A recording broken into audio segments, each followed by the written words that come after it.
বাংলাদেশে যত জনসংখ্যা আছে তার চেয়ে শিবিরের বট আইডির সংখ্যা বেশি। ওইগুলি যদি দেখাতে যাই তাহলে সেই সময় আপনাদেরও নাই, আমাদেরও নাই। আমাদের অনেক কাজ আছে ভাই, শিক্ষার্থীদের নিয়ে তাদের সাথে থাকতে হয়, তাদের সমস্যা সমাধানের জন্য কথা বলতে হয়।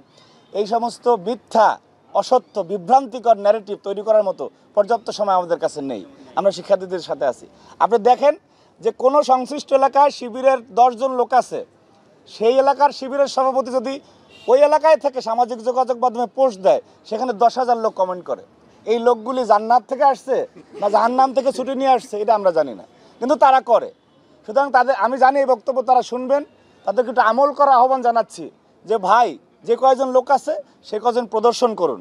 এই যে অন্তরালে থেকে অন্তর্নিহিত বয়ান আর দিন না, এই রাজনীতি বাংলাদেশের শিক্ষার্থীরা অন্তত গ্রহণ করতেছে না। সেটি ডাকসু, জাকসু, রাকসুর ভোটের ফলাফল গোনার পরে প্রমাণ হবে যে বাংলাদেশের শিক্ষার্থীরা এই ধরনের অপকৌশলকে গ্রহণ করছে কি না।